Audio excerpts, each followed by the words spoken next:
Good evening and welcome to Queer News Tonight. This is the world's first and only LGBTQ plus daily evening television news. We're broadcasting live and then available on demand. And we're available on all smart televisions, including Roku, Apple TV, Android TV, Amazon Fire Television, YouTube, and Facebook. It's time to queer up the news. It's Monday, February 27th, 2023, and we are live and literally out of the closet and into the headlines. So many of your important stories we're going to tell this evening on Queer News Tonight.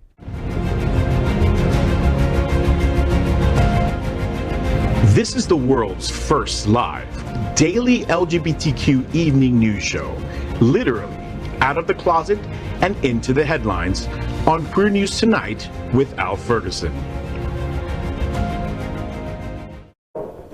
I'm your anchor at Queer News Tonight, Al Ferguson. And this evening we bring you the news of and a perspective representing the LGBTQ plus community from South Florida, America, and across our planet. This is the world's first and only unedited live LGBTQ plus evening news show. Whatever happens unique in LGBTQ plus news, you will see it and hear it. HotShots Magazine, Happening Out Television Network, is a nonprofit 501c3 media company in the same model of PBS and NPR, but designed for the LGBTQ plus community. Our mission is to support the 10 pillars of our LGBTQ plus community.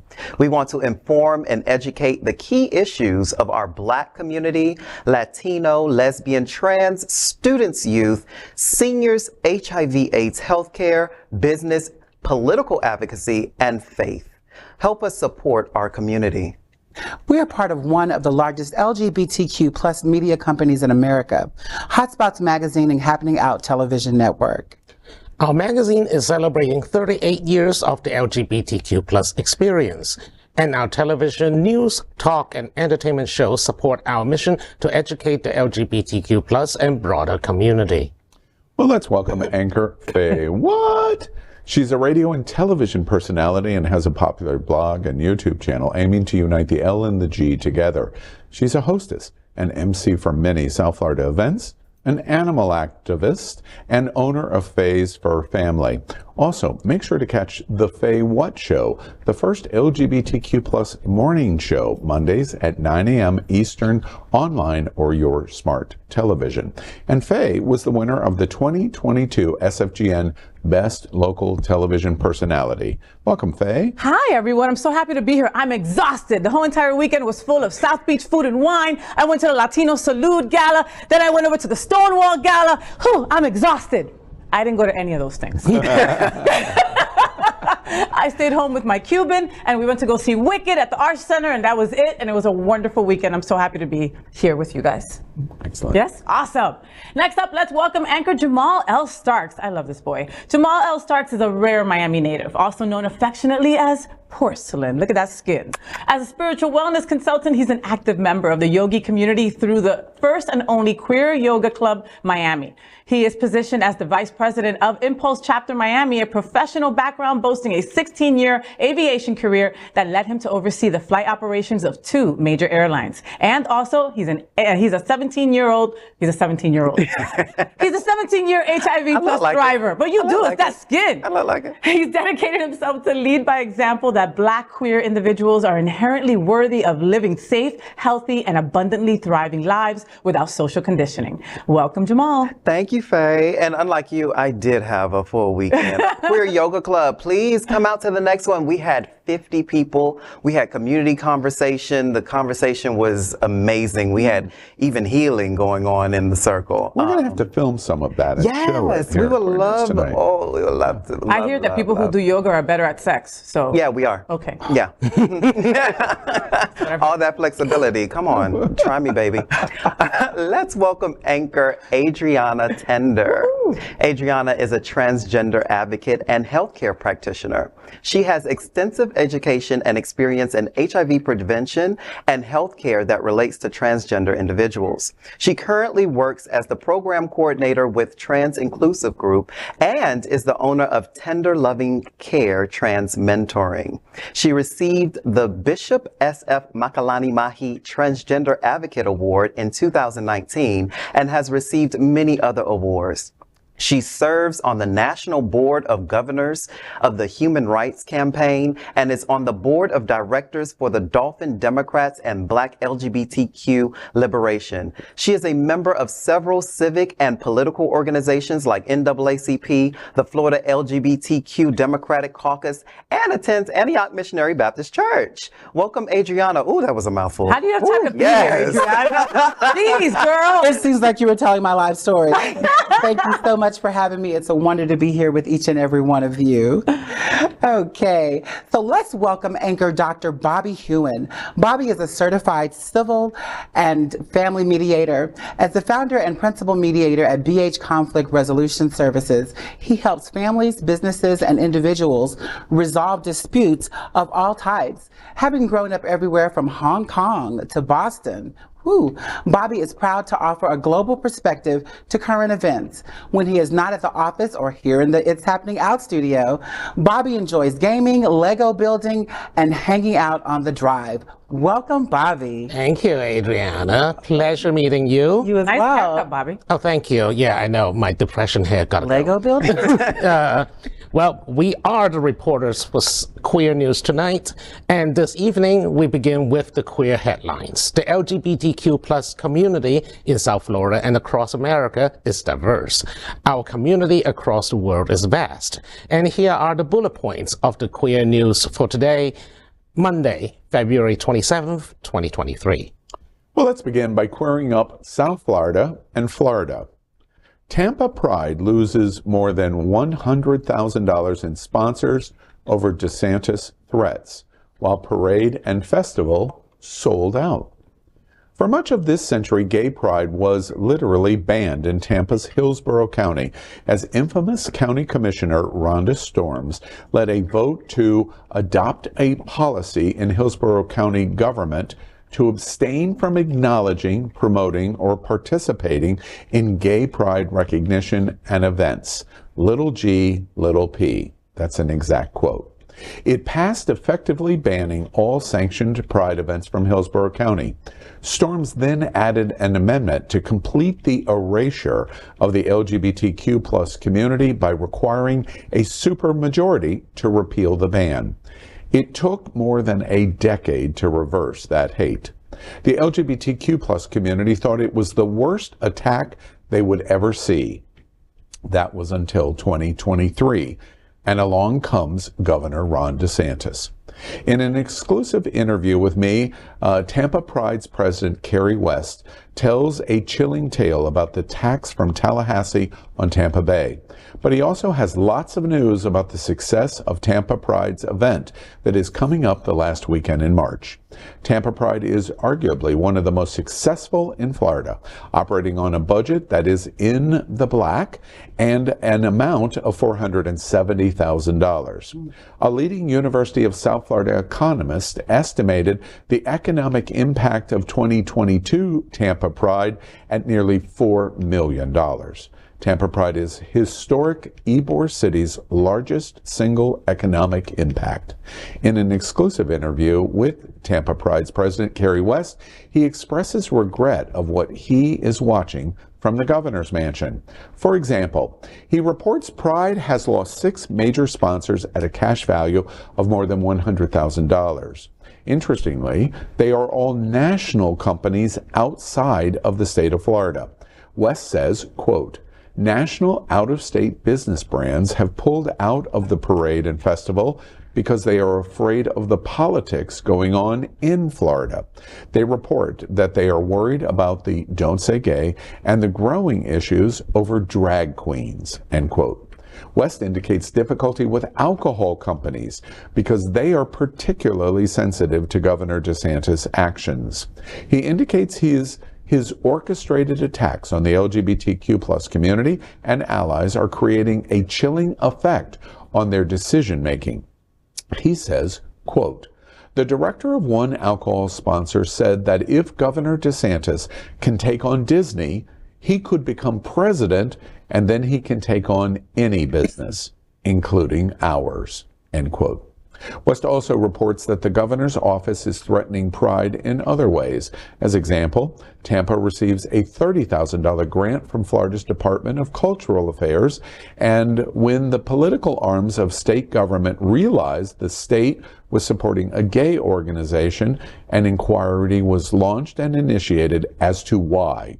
While Tampa Pride is fully funded through this grant in 2023 and in 2024, West says he is concerned about what is going to happen next. Tampa Pride has received threats and official letters.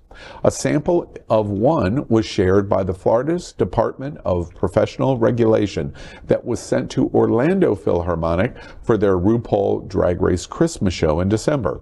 Florida is threatening to suspend or revoke their liquor license. Hate groups continue to send emails about the disruption of Tampa Pride. One hate issue we can confirm at Queer News Tonight: drag queens cannot and will not be banned from Tampa Pride. Rumors have persisted for weeks that this would be the occurrence stemming from Florida Department of Professional Regulation going after the liquor licenses of Orlando Philharmonic, Broward Center for Performing Arts, Our House here in Miami, and others. In fact, Tampa Pride may be a model for other organizations in Florida. Pride has gone on defense by having the alcohol-connected day and night events at the historic Cuban Club. Those events are now 18-plus aged events. About drag queens at the festival and parade, West said, quote, "There is no law against it, and it would be a fascist police state action to prevent our cherished drag community from celebrating Pride in Tampa," end quote. While the hate politics are bad, the news for Tampa Pride is actually very impressive. The festival's 160 booths are in waitlist status now. VIP is sold out, and the parade has the largest number of entries in history at 140 units and sold out on a waitlist now for the 2.5-hour parade. Particularly impressive when you consider these results are more than 1 month prior to the event. Cupcake will headline along with Jordan Frost, and particularly interesting news is Grand Marshal will be the legendary Peppa Mache, as she will celebrate her 70th birthday at Tampa Pride. West concludes his conversation with me by saying, quote, "The governor has an agenda to create a culture war against the most marginalized in our community. This is an agenda created by Ron DeSantis to become president of the United States. It won't succeed at Tampa Pride," end quote. Well, it's interesting news. The notice that was shared to Kerry West was the copy from the state of DPR's threat to Orlando Philharmonic. Even what happened there, what happened to Broward Center, what has happened to Our House, they're all in threat status. They're in vague, we're kind of warning you and we're going to take away your liquor license, but we haven't taken any action. Why? Because we could, because there's a drag queen, and what was the drag queen, and what does it have to do with anything else? Mm-hmm. So that's the kind of threats that are going on at Tampa. Is there a tangible effect? There absolutely is. Over $100,000 of sponsorship loss from businesses, especially out of the state of Florida, that are concerned about what's going on in Florida. He lays a case out very clearly. But simultaneously with these, and this is particularly valuable. We have Palm Beach coming, we have Miami Beach coming, mm-hmm. we have Stonewall in Fort Lauderdale and Wilton Manors coming, and others.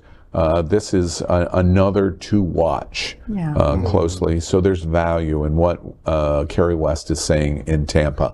And Tampa, the entire state of Florida is with you. Don't forget, the entire state of Florida is with you. We love you, Tampa people. Because me and a couple people from production were there last year for Tampa for Pride, and the parade was remarkable. It was more than 2.5 hours long, okay, and it was wonderful. And I was able to speak to a lot of the locals, and they loved their Pride. They didn't have a Pride for so many years because of Miss Storm, and they're so appreciative of all the organizations that come in and do all this, to the point where they have a waiting list of people that want to get on board. I hope they'll find somebody to cover that $100,000 that they've lost because of DeSantis. And I hope that more and more national companies realize that those threats, those so-called threats that are sent out, are essentially toothless because they can't move forward. I think the fact that they're sending threats instead of actually enforcing it is saying a lot about the power of that particular rule.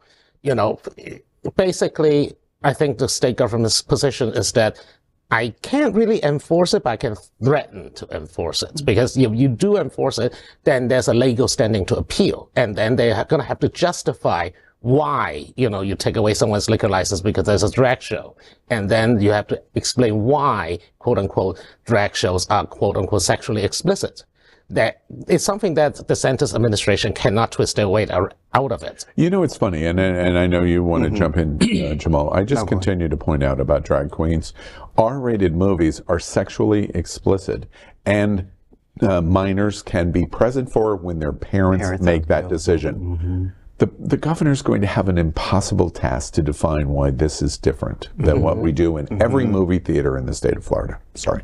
No. And also that fear-based tactic, it really holds no ground in Florida because Florida's biggest economy is tourism. And for Tampa, clearly this is one of their biggest pulls for tourism. So that also is something that's probably a blind side for corporations that exist outside of Florida. They're afraid, but they don't know that tourism is what attracts everything here and what grows the economy. And clearly Tampa Pride is the biggest winner here. I would love to see what other events that they have pull in $4 million of revenue. Yeah. Even though I know it's a sad thing that some of the national funders and national sponsors are pulling out, I wish more organizations and funders would pull out of events that are having issues with the LGBTQ community, and maybe they would see the power of the LGBTQ community and we wouldn't keep having these issues. And I also think, and I know a lot of people don't see it the way I see it, but I still feel that this is an attack on the most marginalized community, the T in the LGBTQ. There are more trans people that are being affected by this because there are so many trans people that are also drag queens. This is their livelihood. It's their livelihood. It's the way they survive. And it just seems as if you go back to before Laverne Cox, it seemed like everything was quiet. There was never an issue or a problem with the trans community. They weren't even talked about because it seemed like they were underneath the table and nobody cared anything about them. But now that the trans community seems to be thriving and they're winning awards where they're competing against cisgendered females and things of that nature, it seems like they want to kick that marginalized person and be like, you know what, we see that you're rising up and that you're taking care of yourself, but let's just give you a peg down. Yep. Well, next, let's queer up LGBTQ plus civil rights. Here's why the GOP launched a culture war. LGBTQ plus adults doubled in just a decade. The number of people who identify as something other than heterosexual has doubled in the last decade. According to the study, presently 7.1% of Americans consider themselves to have an LGBT identity. This finding was based on aggregated 2021 data and included interviews with more than 12,000 U.S. adults. That figure is more than double from 3.5% in 2012. Of the adults surveyed, 86.3% said they are straight or heterosexual, and 6.6% offered no opinion. The study revealed that while LGBTQ plus identification has been stable in older generations, it has risen significantly in younger generations.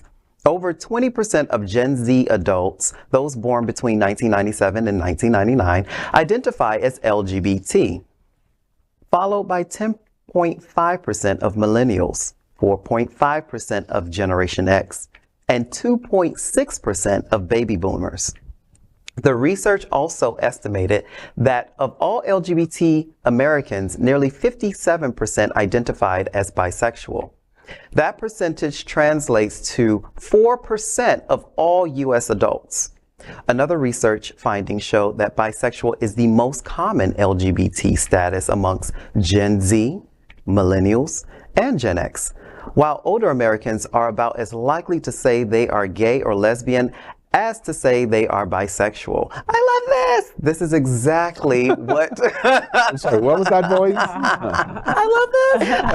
I love it. This is exactly what Adrianna was pointing towards. We're seeing a rise. We're seeing freedom. We're seeing liberation. We're seeing people being expressive in a time where people can actually be free to be themselves and are identifying as LGBT, as a part of the community. And these attacks have to come because these people don't want to lose their privilege. They don't want to lose the way things are. You know, this is the way I know. This is the way I've always known it. And this is how I make my money, my living, my earning. This is how I create community and family. Jamaal, did you just say, okay, boomer? Because I think I just heard, okay, boomer. Well, one thing that's interesting, and I also actually just want to point out that it's not because, I don't think suddenly we have doubled our LGBTQ population. It's just that twice the amount of people are willing to acknowledge to other people that they're LGBTQ. A lot of times you hear the conservative argument is that, oh my God, people are becoming more gay. No, people didn't stop. People are just as gay as before. They're just afraid to come out. Now they are willing and able to come out of society and say that I am bisexual, I'm gay or lesbian or trans. And we're represented more in media. We're represented more in just, you know, everyday shows that everybody's watching. So that gives everybody the ability to go, oh, okay, maybe I can go test the waters, you know? And kids, like you said in the story, I mean, like you read in the story, Jamaal, I mean, you'll talk to a teenager and they're very easy to say, I'm fluid.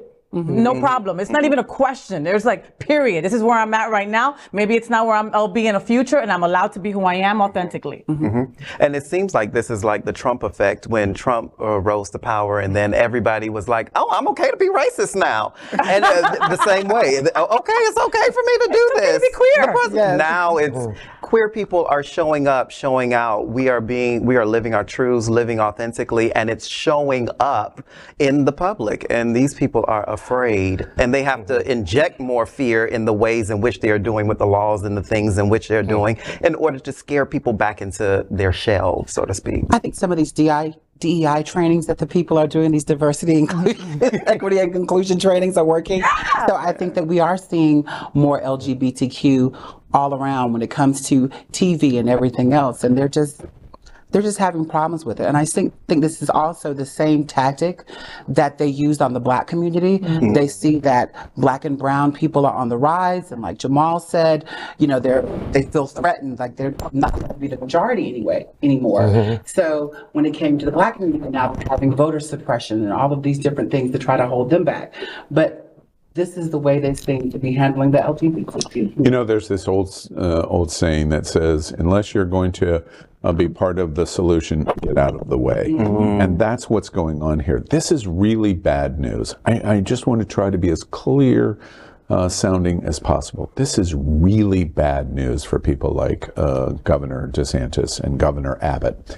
And the reason is because it is saying that there is a sea change going on in America. We saw it 4 years ago in terms of the Latino change that was going on in Black and brown voting. Brown is now the largest community growth in America. That is bad news for Ron DeSantis and Bud Abbott, because it means that it's directing away the traditional white privileged base that is coming in the future.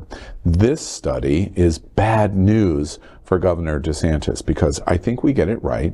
Bobby suggests, you know, it was always probably 7.2%. It may be even higher than that, and still there's a percentage, but it was probably all of that. What is really incredible in that number of the proof of that is I'm a baby boomer.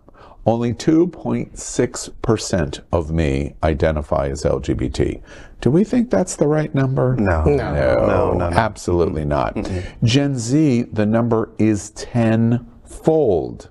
Tenfold. Crazy. 20%. It is absolutely breathtaking of pulling the oxygen out of your lungs. And as that oxygen gets pulled out, it's being pulled out of a Governor DeSantis that is trying to find every possible way possible to stop this movement. Why? Because he's in his 40s and he wants to be president of the United States, and he's got to stop this if he has any chance to do that. That's why this is a smoking gun. It is a smoking gun. Next, let's queer up LGBTQ plus civil rights. Here's what's next in Florida. Press will be sued if claimed homophobic.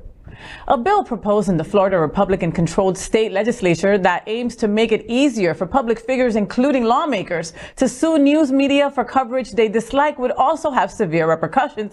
Anyone who uses social media to point out someone else's bigoted behavior. In addition to granting greater leeways for defamation lawsuits for public figures against the press, House Bill 991 would also give Florida residents the right to sue others, both in the state or elsewhere in the U.S., who describe their actions online as transphobic or homophobic, for sums as high as $35,000, and would not allow the truth to be used in defenses against such lawsuits. According to the bill's text, a person suing another over being called out for their bigotry, for bigoted words online, would only have to suggest that their commentary was reflective of their personal religious or scientific beliefs to succeed in their suit, even if their words truly were transphobic or homophobic. Harvard Law School Cyber Law Clinic instructor Alejandra Caraballo, who is transgender, shared a series of Twitter posts explaining the bill's scope, saying, quote, "If it involves LGBTQ people and someone's beliefs, truth is no defense in the lawsuit," end quote. Isn't there such a thing as freedom of speech and freedom of the press? This is where I'm completely lost. That is in our Constitution. Well, that's because the bill currently as written, it's completely unenforceable. What the legislature wants to do, the Republican supermajority wants to do, is to force a lawsuit. This law is created to generate a lawsuit to topple what is the best known case in Supreme Court for defamation, New York Times versus Sullivan. They want to hack back press protection. For example, part of that bill that wasn't mentioned in your piece was that confidential sources are now automatically assumed to be liars. And if they won't show face, if they won't show face, and it's basically to make sure that politicians can sue media outlets easier for criticizing what they say. And it is the same playbook that Trump has been keep saying, oh, I want to sue the liars, the CNN or, New York Times or, misrepresenting me, blah, blah, blah, blah, blah. That's the tactic. And for the homophobia thing, it's basically they want a chilling effect. They want basically so that people can think twice about coming out in public and say that so-and-so is homophobic. I think the Republican Party is just being strategic. I feel that that Governor DeSantis knows he's running for president. You almost called him Trump. I saw that slip there, Adrianna. I did. I almost did. I feel he's being strategic. He knows that he's going to be targeting the LGBTQ community, and we're not going to be able to say anything about it and call him homophobic or transphobic if this law is to be passed. We know that this potential law is horrific. It is really written. It is horrific.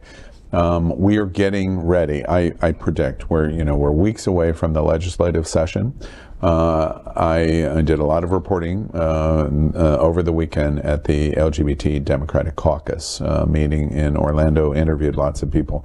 We're getting ready to watch one of the most hateful legislative sessions we've ever seen in our history. And it's because the governor has a supermajority and he can do whatever damn well he wants. If he asked to say, let's burn such and such an effigy on the floor of the House and the Senate, he could accomplish that. Name a name. We're going to burn their picture. He could accomplish that if he wanted to. So he has unparalleled power. One of the things, so I'm not even going to argue how horrifying this law is or even talk about it. The one thing I will point out to everyone is in clarity, if there was ever a reason that elections matter to you, this story is the proof of it.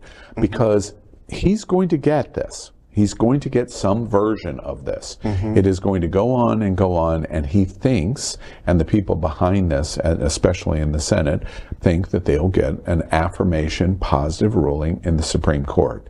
The only way you stop something like this that mitigates your First Amendment rights is by voting in elections that elect your senators who put the people on the Supreme Court. So, proof example, next year, Rick Scott is going to run for Senate for his re-election in Florida. Do you want a Rick Scott to select the Supreme Court justice that's going to go, these kind of laws coming out of Florida are A-okay. Let's minimize free speech and free press.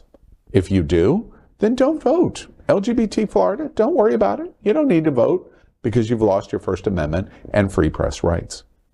If they are important to you, you will get out. And you will not say to advocates like somebody on the Board of Governors at the HRC, elections don't matter. I don't need to vote. They do. Next, let's queer up the worldview. Sydney World Pride Parade halted in protest by Australian Senator. Police say former Green Senator Lydia Thorpe was removed from Sydney's gay and lesbian Mardi Gras parade overnight after lying on the ground in front of a float. A video of the parade shows the independent senator walking behind the NSW police float yelling, quote, "Fuck the police," end quote, before lying down on her back in protest, momentarily halting the parade. Two police officers then approached Senator Thorpe as the crowd begins to boo. You can hear a person shouting in the crowd, "Get rid of her, get rid of her." Videos of the scene were shared across social media. Senator Thorpe was escorted away by officers but was not arrested. New South Wales police say she was removed by parade organizers for breaching the terms of her participation. A spokesperson for the Sydney Mardi Gras confirmed the parade had been interrupted by Senator Thorpe as she attended to stage a protest. He said, quote, "While we respect the individual's right to protest, interrupting the parade in this way has significant implications for the safety of our participants and audience," end quote. Soon, Senator Thorpe posted a tweet saying that she joined the Pride in Protest float to protest against police violence. Surfaced on social media showing Ms. Thorpe lying on the road, reportedly blocking the Australian Federal Police's float and halting celebrations. Police attempted to move her on before she got up and approached a police officer who appears to push her.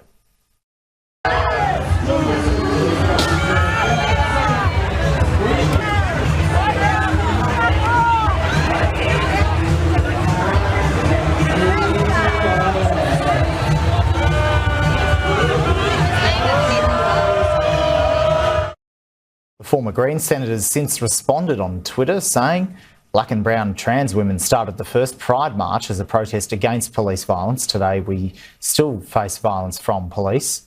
Proud to have joined the protest float in Sydney to say no pride in genocide, no pride in prisons and no cops in Pride.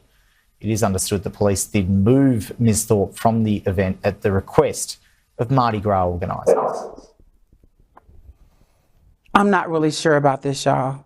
I'm not sure if that's why she did it or it was for other reasons, but it was a great comeback. That's just how I see it. She stopped the parade for a second. You know, everybody at this table can say, listen, our Black and brown siblings are being violently attacked by cops on an everyday basis, okay? A friend of mine suffered a stroke the other day and he got pulled over by the cops, and the cops, instead of getting him medical aid, left him handcuffs for 2 hours. And that is just what happens in Black and brown communities every freaking day, okay? So I appreciate Miss Lydia Thorpe doing something like this out of protest, but there was, how much attention did you get?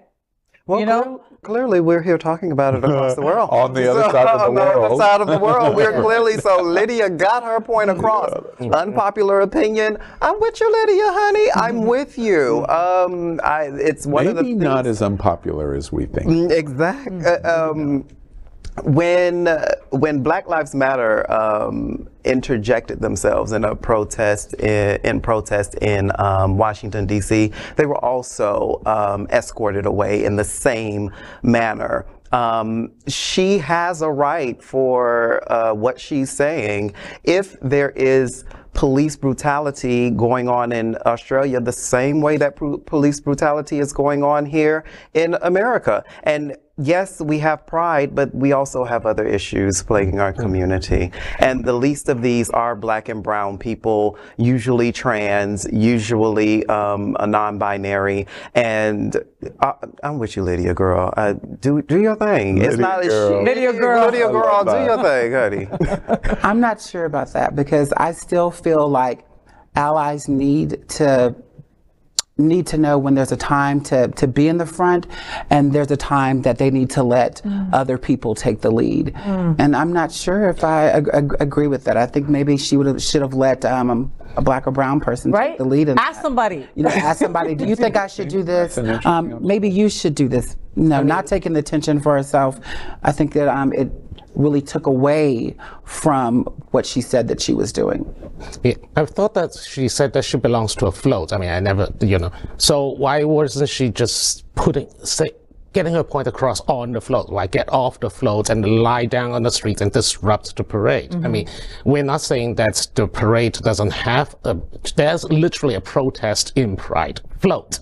So the cops have their say, the protesters have their say. There's no real reason for this theatrics except to drum up extra coverage. I think that was her point. Yeah. And I And that's why totally get her point. I get her point. I was like, okay. But did she help Black and brown folks that are being assaulted every day by cops? That's the point. I don't see that happening. Yes, we're talking about it on the other side of the freaking world. Great. But is that helping any of our Black and brown people that are getting assaulted every day? That's my question. I don't think so. I hear that loud and clear. I just want to, before we go into Bobby, I just want to make one point as it relates to me. I want a personal observation. I once upon a time would have completely not been supportive of this kind of action. I interviewed Anthony Fauci in December, and he talked about Larry Kramer. And really, over the last couple of months, I'm realizing I may be getting more radical. As a baby boomer, getting more radical. Because Look at you, burn your bra. I know, exactly, right? Breathing in. And the reason is because Larry Kramer at ACT UP said, at a time when nobody would listen to us, we needed to pull stunt. And he talks about the action of stunt, and that the action of stunt gets people to begin to talk. It may get you arrested. It may get you even beaten. But the action of stunt draws attention to, we can't get you to focus on the conversation that we want to talk about any other way. And that was the purpose of ACT UP at the height of HIV/AIDS. I can't help but think, in terms of this issue, I at least pause to go, this kind of stunt works. Maybe not in terms of the color, but at the end of the day, how much talk are we going to have on police issues related to LGBT and community before we say, okay, we're going to pull a stunt? And Kramer said to Anthony Fauci, you should try to, as the director of the National Institute of Health, you should get the attention of the President of the United States by handcuffing yourself, Kramer telling Fauci this, to the fence at the White House. And Fauci goes, well, why would I do that? Because the president's my friend and all I have to do is call him. It was an interesting moment of Kramer going, but you're not getting enough done. You're in the system as opposed to the protest of the stunt for attention. That's what I just watched. Well, Lydia should have brought some Black and brown people for her stunt. It just looked like some white lady that just got in the front of our parade. But I agree. But I'm sorry. I'm sorry. Can I also add that one of the things that Australia is known for is being very white and very gay. And I would have never known that there was police brutality also going on in Sydney, Australia amongst black and brown people. Had she not, I'm today years old, that I'm learning that, oh, the same crap that is going on here is going on over there too. So that's why I'm like, kudos to Lydia, because I had no idea that this information even... Interesting conversation. And by the way, we don't say it, but we're all jealous. And one thing we can all agree on at this table, we're jealous as hell that we weren't in Sydney for World Pride. And we say, congratulations, Sydney and Australia. Oh, at least I know a couple of people who are actually down there right now. I'm like, great. Anyways, all right. Next, let's queer up gay culture. Republicans will try to ban rainbow flag in Florida.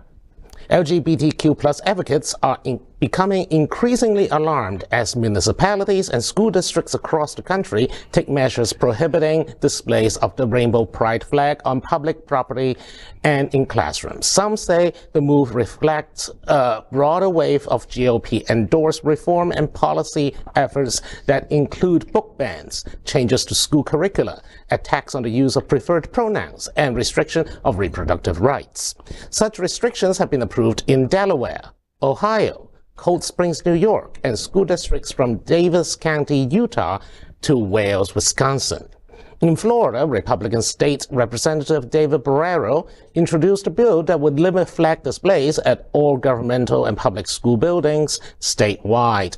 The municipal measures that prohibit rainbow flags aren't explicitly expressed as such. Presented as a means to avoid favoring any one group over another, they limit flag displays to government and military flags, but the effect is the same. In response to these attacks, the Gilbert Baker Foundation has launched a Save the Rainbow Flag campaign with instructions for local community advocates on mobilization and letter writing activism, plus an open letter from the ACLU with legal arguments against flag restrictions. Well, another thing that they try to erase us. I mean, erase us from schools, erase us from public life. I mean, getting rid of the pride flag is basically just saying that, you know, go back to the closet now, I don't want to see you. But people can still fly the stupid ass Confederate flag whenever they want. Yeah, though, and right? And I do want to know, like, okay, so if these rules come into effect, I mean, when is the next time, you know, some council member trot in with a Christian nationalist flag, for example, or, you know, a Confederate flag? I mean, the thing is, a law is only so good as the people who enforce it, right? So, yeah. And you want to put money on it that they're never going to enforce a ban on those Christian nationalist flags, but definitely going to issue fines against rainbow flags. I want to echo in terms of what is going on here is a mathematical equation in my head. As you're doing the story, I'm going, okay, and here's the mathematical equation. First, the news has reported that the LGBT community has doubled in 10 years. And that sets off alarms in the DeSantis household and the Abbott household and the Ted Cruz household. That's a fact. So let's assign a value in our mathematical equation of 1. They're multiplying like zombies. We must get rid of them. We must. And how are we going to do that? Exactly right. Let's add an equation of banning seeing the flag. So we'll pretend that they don't exist. No representation. 1. We'll add don't say gay, so we can't talk about it in schools, so there can't be any virus spread of LGBT expanding. 2. We are going to say drag queens are groomers, so we can culture and raise money and political power. 3. And then we're going to ban books of identity and discussion of their existence in our school libraries. 4. What does all that equate to? That mathematical equation that started from its original cosine of population of LGBT doubling, it equals on the equation end erasure. That's exactly what is trying to go on. So as a result, if we understand that, we do everything we can to fight against. First, you're trying to erase us. Please, let's not codify, let's not call this, if it's a horse, it's a horse. it's erasure, and that's exactly what's going on. And then the final question in our mathematical equation is, why are they doing this? To save society? To save our communities? No. To win elections and have power and to have money. That's what this story is all about. And one of the ways to do it is simply say, nobody can fly any flags on public property. But who we're after is the queer community, because we want to erase them. I think your equation is perfectly right, and I've been saying for a very long time that the Republican Party is being strategic, and I think the Democrats need to wake up. And not only when I think about that, I think about them banning the AP African American history, and then the reason that they say they want to ban the AP African American history is because of the queer studies. Yeah, let's find something queer about African American AP program. And so it lets some of the black community also have problems with the LGBTQ community. It's because of the queer studies. Yeah, it's completely ridiculous, and it's being very strategic. Next, we are proud of our special partnership with Sunshine Cathedral, the world's largest queer church right here in Fort Lauderdale. Supporting that partnership, we are broadcasting from our permanent set here at Sunshine Cathedral at the Happening Out television studios. We broadcast Sunshine Cathedral Sunday International Service at 10:30 a.m.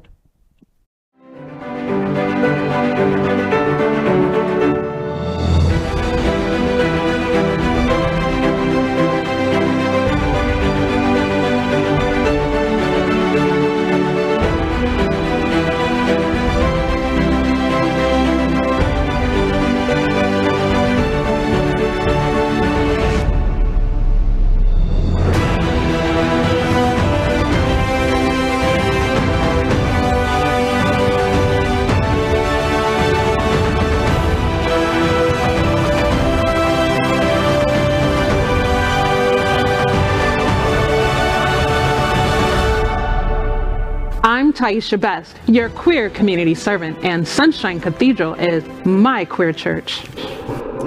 Well, Fox News, Tucker Carlson, and radical conservatives have suggested that the LGBTQ plus community has a secret plan, and we can only guess it's for world domination. And of course, we couldn't agree more. And we're going to tell you all about it in our segment next called The Gay Agenda. And we are going to dominate. In the gay agenda, we queer up drag culture. RuPaul's Drag Race celebrates 200 episodes. Yay! Past landmark moments in the flagship series include the celebration of 100 episodes during the season 8 premiere and the 10th anniversary at the grand finale of season 10. To celebrate its 200th episode, Drag Race Season 15 is bringing back the show's iconic photo bomb mini challenge. This time, the queens are inserted into iconic scenes from past seasons. 200 episodes is a significant feat, and these queens are getting to celebrate it with full extravaganza. RuPaul's Drag Race Season 15 airs every Friday on MTV. Next in the gay agenda, we queer up trans rights. Pakistan's first trans TV news anchor, Marvia Malik, survives assassination attempt. Marvia Malik, Pakistan's first trans news anchor, narrowly escaped gunmen who attempted to assassinate her. 2 gunmen opened fire on her during the early hours of February 24th when she was returning home from a nearby pharmacy. The attackers are yet to be found. Malik became the country's first ever transgender TV news anchor in 2018 after appearing on a broadcast of Huen News. She reportedly received several threatening phone calls before the attack due to her position as an activist for LGBTQ plus rights. In the gay agenda, we queer up politics. The Log Cabin Republicans' new ambassador is a straight homophobe who declares Heil Hitler. Are you being serious right now? You're going to say that our society is a homophobic dumpster fire? Our society literally puts faggots on a pedestal and worships them like they're God. The rainbow flag is everywhere. We love it. We love it. It's such BS to say that we're a homophobic society, that we are a homophobic society. I wish we were a homophobic society, and that's the goddamn truth. Well, the gay conservative group, the Log Cabin Republicans, LCR, has named far-right commentator Isabella Riley Moody as one of its outspoken ambassadors for 2023. She has openly wished for a more homophobic society and has called gay people groomers. In a February 15 tweet, Moody wrote that public schools have groomed kids to be gay, echoing a far-right claim that gay people sexually prey on minors. In its public announcement of her ambassadorship, the LCR called Moody a, quote, funny, fierce, fiery female, end quote. On her podcast, Moody with Isabella, she ended an interview with anti-Semite Dalton Clodfelter, a man who said he wanted to visit the Pulse nightclub with a Nerf gun, by saying, Heil Hitler. In the gay agenda, we clear up health. PrEP implant may fully protect against HIV report. Since 2017, a joint study between the Centers for Disease Control Prevention and the University of North Carolina has worked to develop an injectable implant that can release pre-exposure prophylaxis medications into the body for an extended period. The latest research in Nature Communications shows that the most recent formulations can provide up to 6 months of full protection against HIV in non-human primates. The formulation changes resulted in a significantly lower burst release of the drug, with the dosage determined effective in macades. The next step is to see if the same dosage given to the macades would also stay in the human body for at least 5 to 6 months. In the gay agenda, we queer up South Florida and Florida. Oh, Governor DeSantis marries Casey DeSantis at Walt Disney World. Wait, what? Florida Governor Ron DeSantis opened up publicly for the first time about how he and his wife, Casey DeSantis, ended up exchanging their vows during a fairy tale wedding at the Walt Disney World Resort. In an interview with the Floridian First Lady Casey DeSantis, the Republican governor confirmed the Insider's November 2022 report about the wedding, which had never been previously reported and wasn't widely known among the Florida political class.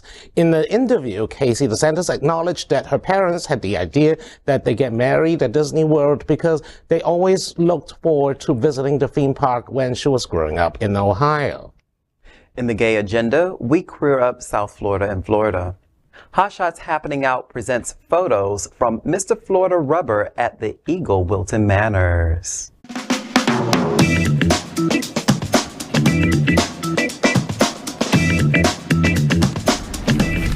HotShots Happening Out celebrates Mr. Florida Rubber. Mr. Florida Rubber, 2023. How did the LGBTQ plus community enjoy sunny South Florida in mid-February, you would ask?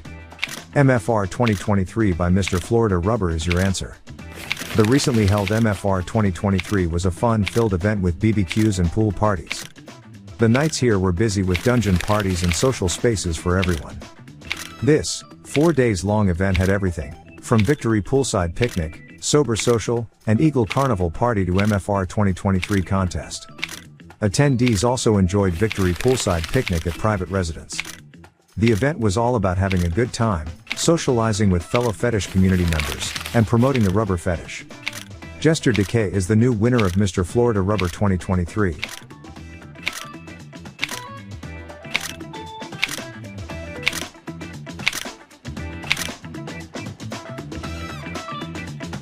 Keep watching our incredible LGBTQ plus world app. HotShots Happening Out. Follow and subscribe to celebrate the best of us. This is our non-profit 501c3 mission from Hotspots Magazine, Happening Out Television Network. And that is today's news for the LGBTQ plus community on the world's first and only daily LGBTQ plus evening news show. If our community is important to you, share this news with your friends and family. Are you, like most of America, part of our very large television audience watching this live LGBTQ plus news broadcast right now on Roku, Apple TV, Android TV, and Amazon Fire TV? Queer News Tonight is the only live LGBTQ plus digital television show in the world that is out of the closet and into the headlines. We need your support. If our community is to grow, we must tell our stories and bring them to the attention of the broader world.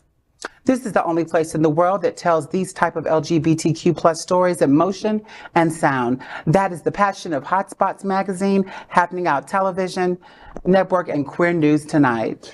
I'm your anchor, Al Ferguson, and on behalf of these LGBTQ plus reporters, the anchors of Queer News Tonight, including FayWhat, Jamaal Starks, Adrianna Tender, and Dr. Bobby Huen. We will see you daily at 8 p.m. But before we end our show, we have one final story. Now we queer up the big interview. Nikki Fried becomes chair of Florida Democratic Party and what that means to LGBTQ plus community. It's breaking news when former Florida Agriculture and Consumer Affairs Commissioner Nikki Fried is elected to chair the Florida Democratic Party on Saturday. Fried is well known in the Florida LGBTQ plus community as being the only statewide elected official as a Democrat in more than a decade. She's an avid LGBTQ plus advocate. She was in a highly competitive primary race for governor with Congressman Charlie Crist. Fried created the first ever LGBTQ plus consumer advocate in Florida history. First, Nick Harris, who went on to the HRC, and then Nathan Brumer, who this weekend became the president of the Florida LGBTQ plus Democratic Caucus. This new position for Fried is critically important to the Florida LGBTQ plus community. The FDP was widely criticized for the landslide defeat seen in the midterm elections. The FDP is the state's strength for issues like voter turnout, candidate recruitment, and vital campaign fundraising support. The FDP is also instrumental in uniting the core base of Florida Democrats, which include a coalition of LGBTQ+, women, Black, religious, diversity, Latino, Gen Z, and millennials, plus other minority groups. Moments after the news of Nikki Fried's victory, Queer News Tonight's lead anchor, Al Ferguson, spoke to Fried about these issues and what's next for the LGBTQ+ community in Florida. Al Ferguson with Queer News Tonight, and I'm at the Florida LGBTQ Democratic Caucus here in Orlando. The state convention is going on. Have been to this event all over the state many times, but tonight is an exciting one for us. Guest needs no introduction, Nikki Fried, with former Commissioner of Agriculture and Consumer Affairs, and ran for governor in this recent cycle. Thank you for joining us at Queer News Tonight. Well, thanks for having me again. We are very excited. In all of the times that we've talked about, aside from you being governor, I can't possibly imagine, and what you did at Consumer Affairs, of course, but I can't imagine you taking on a role any more important for the LGBTQ community than what we're doing in breaking news right now. You're the new chairman of the Democratic Party of Florida, the Florida Democratic Party. Yes. Congratulations. Thank you. Thank you. You know, I have sat in a day long of sessions. I have sat for months and months and months of conversation where everybody wrung their hands of what happened in the midterms and what we witnessed. And gosh, there were a lot of fingers that pointed back to the Florida Democratic Party. For our LGBT viewers that might not understand the importance of the Florida Democratic Party for elections in Florida, kind of explain what they do and why they're so important. You know, the Democratic Party, or really any party, is supposed to be helping to create the boots on the ground.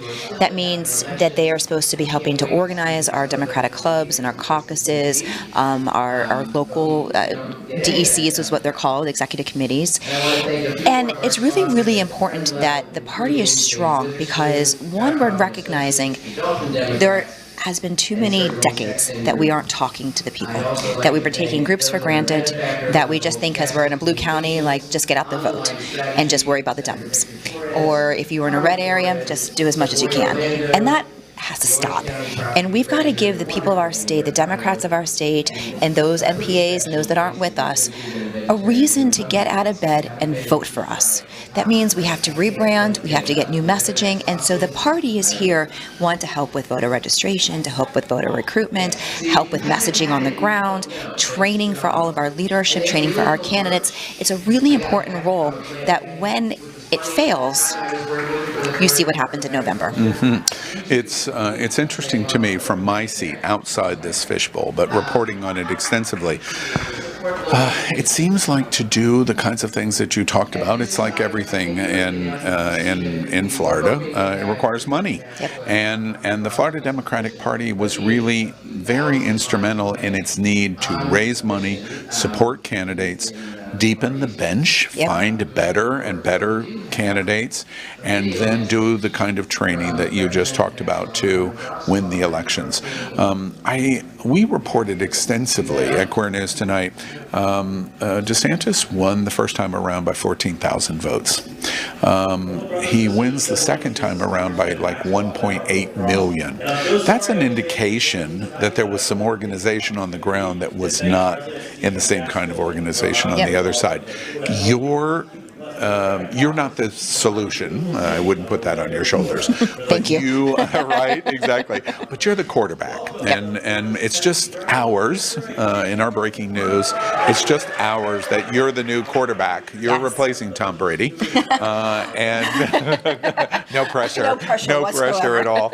But do I get that assessment correct? That the Florida Democratic Party, that's the role that they really need. That is bigger than most of the candidates. And what's going on? Yeah, I look at the role of chair as kind of a twofold. One, it is that cheerleader. It's going around, it's creating hope, it's creating inspiration, it's creating ideas, but it's the cheerleader of the whole party. But the other thing is, it's also the CEO of a corporation, and making sure that everybody who's underneath is doing their jobs, that we have accountability and transparency, and that we're working on all these different aspects. And what's happened is, we've had, every 2 years we keep going through these chairs elections, and everybody wants to blame the party. Everybody wants to blame the party. And I'm going to come in and say, look, we can only blame the party if you don't come with me.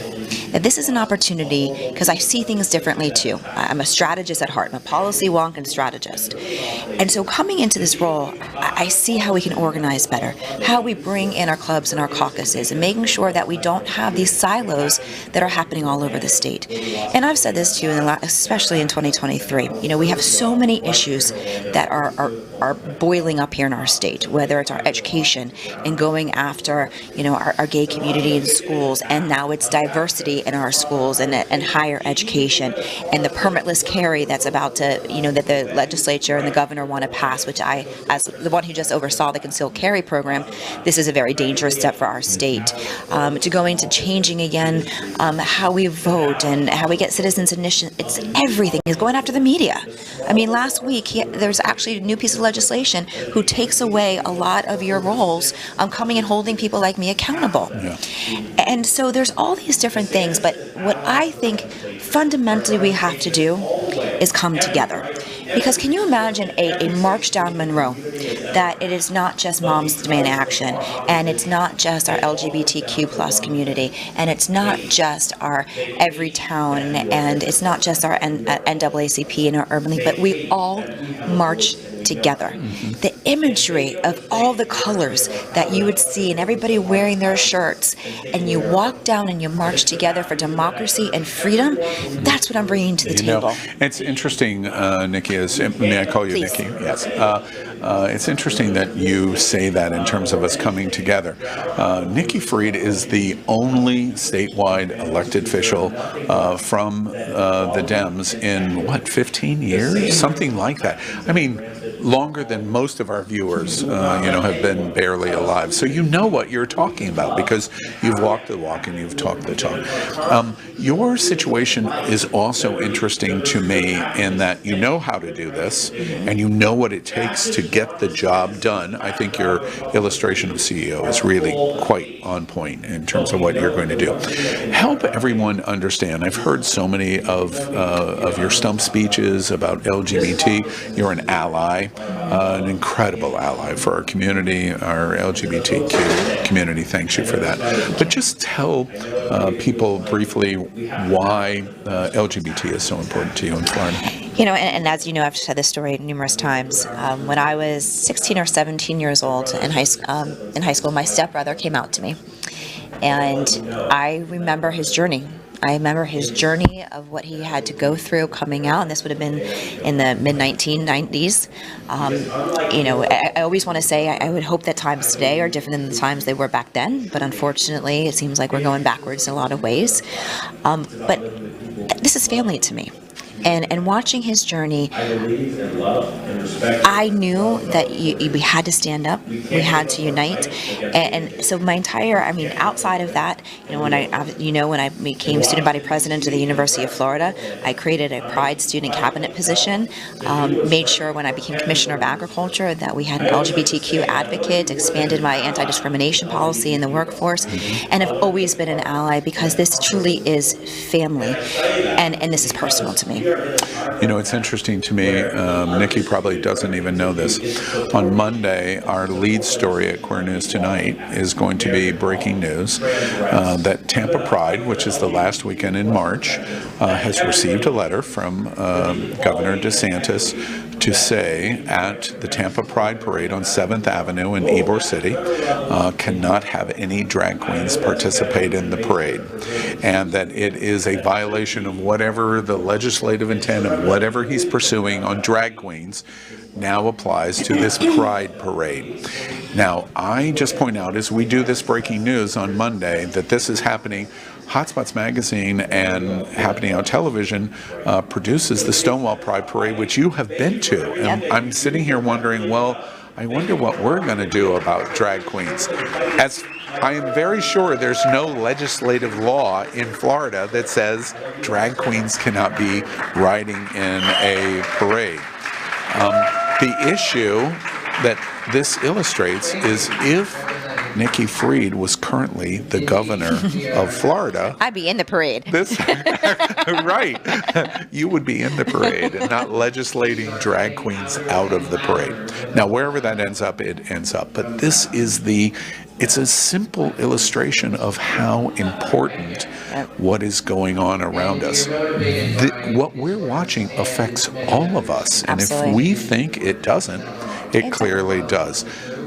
Hence, we come back to your seat, chairman of the Florida Democratic Party.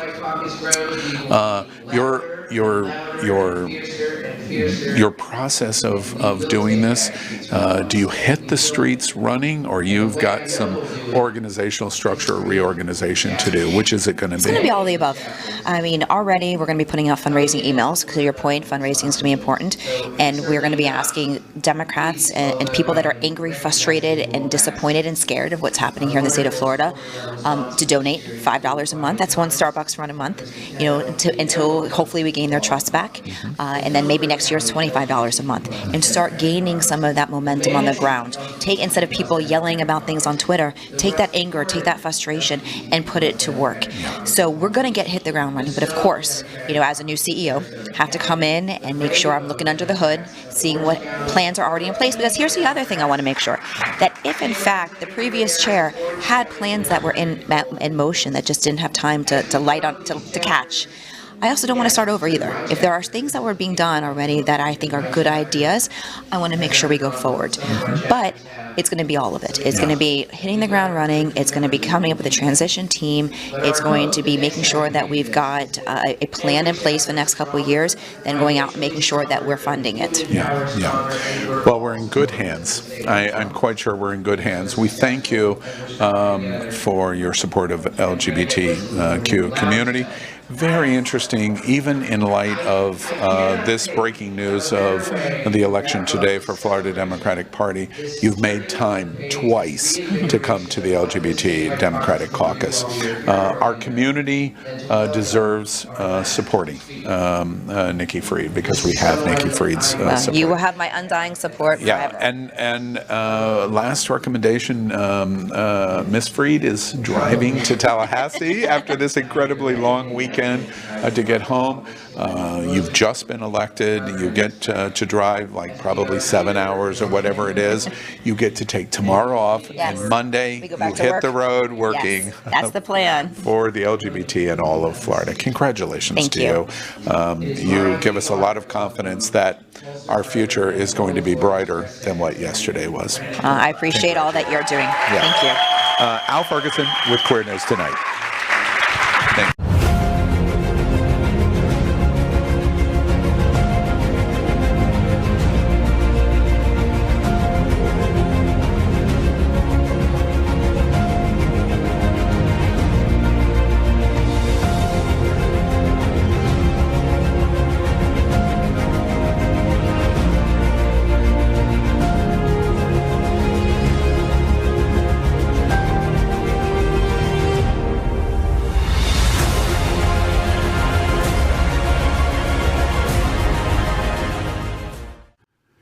LGBTQ plus news is vital for our community and for the broader world as a whole. We have enough enemies at Fox News. Tucker, Sean, and Laura are loud. We need passionate allies. Happening Out Television Network, Queer News Tonight, and It's Happening Out are literally out of the closet and into the headlines. Our community needs your support. Like this broadcast and subscribe now to ensure the growth